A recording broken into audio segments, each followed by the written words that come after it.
జై వీరభద్ర సార్ నమో నమో. మనం మానవ జన్మ ఎత్తేటప్పుడు అద్దె శరీరంతో వచ్చినాం, అద్దె భూమిలో ఉంటున్నాం.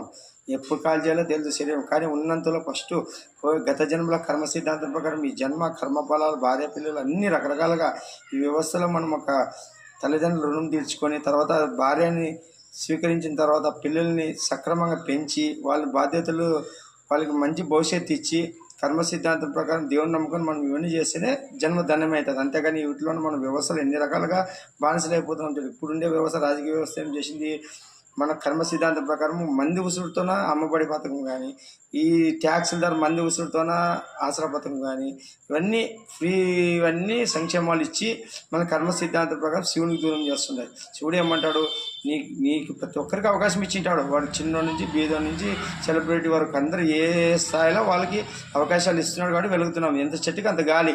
ఇవన్నీ తెలుసుకోకుండా వాళ్ళ సౌకర్యం వీళ్ళ మీద కాదు, నువ్వు ఒకరి మీద ఆధారపడి